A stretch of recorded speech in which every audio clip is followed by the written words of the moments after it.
ভাই বলতো তেজপাতা তেজপাতা, তোর শ্বশুরের লেজ কাটা ইয়ে।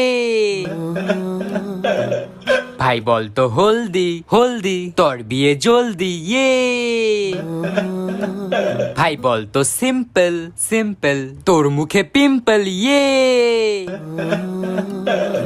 ভাই বলতো ফাস্ট ফুড। না ভাই আমি আর বলবো না। আরে ভাই বল, এটাও তো খারাপ না তো। না ভাই আমি বলবোই না। আরে ভাই বল না, একবার বলেই তো দেখ। আচ্ছা ফাস্ট ফুড। ল্যাংটো হয়ে গাছে উঠিয়ে।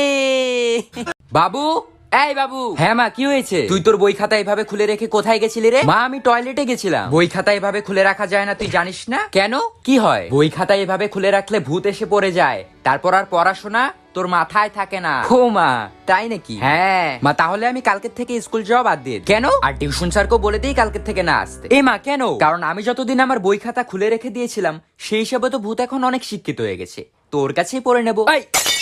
আমি খুব ভালো বাচ্চা, তাই আমার ভালো মার্কস আসলে বাবাকে মিষ্টি কিনে লোককে খাওয়াতে হবে, তার জন্য আমি পড়াশোনাই করি না। আমি খুব ভালো বাচ্চা, তাই ডেইলি স্নান করলে আমাদের বাড়ির সব জল ওয়েস্ট হবে, তাই আমি 4-5 দিন পর পর করি। আমি খুব ভালো বাচ্চা, তাই সকালে ঘুম থেকে উঠলেই মাকে আমার জন্য চা বানাতে হবে, তাই আমি 12টার পর ঘুম থেকে উঠি। আমি খুব ভালো বাচ্চা, তাই সবসময় যদি আমি মার কথা শুনি তাহলে আমাকে মা গালি দেওয়ার কোনো রিজনই পাবে না, তাই আমি সারাদিন মোবাইল দেখি। ভাই একটা পান দাও। কি দিয়ে খাবেন? কেন দাঁত দিয়ে? না মানে কিভাবে খাবেন? কেন চিবিয়ে খাবো? আরে ভাই সাথে কি খান? সাথে আমার বন্ধু সলমান খান। আরে ভাই আপনি কি জর্দা খান? না ভাই আমি আমির খান। মা জানো আজকে আমাদের স্কুলে কি হয়েছে? কি হয়েছে? আজকে আমাদের স্কুলে একটা নতুন ম্যাম এসেছে। ম্যামটা সব স্টুডেন্টসদের নাম জিজ্ঞাসা করছিল। হ্যাঁ তারপর ম্যামটা আমার নাম জিজ্ঞাসা করলো, আমি বললাম, কিন্তু তারপর ম্যামটা আমার বাবার নাম জিজ্ঞাসা করলো, কিন্তু তখনই আমি বলতে গিয়ে আর বললাম না। হে মা কেন? কারণ তুমি তো আমাকে বলেছিলে যে বড় মানুষের নাম মুখে আনতে নেই, তার জন্য আমি ম্যামকে বলেছি ম্যাম আমি আমার বাবার নাম জানি না। তার জন্য সবাই হাসছিল আমাকে দেখে।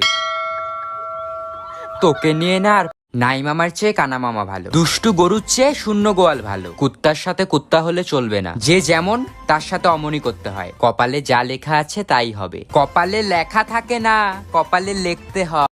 তুমি এত রোগা কেন? শরীরে মাংস কই? ফ্রিজে রেখে দিয়েছি যাতে নষ্ট না হয়।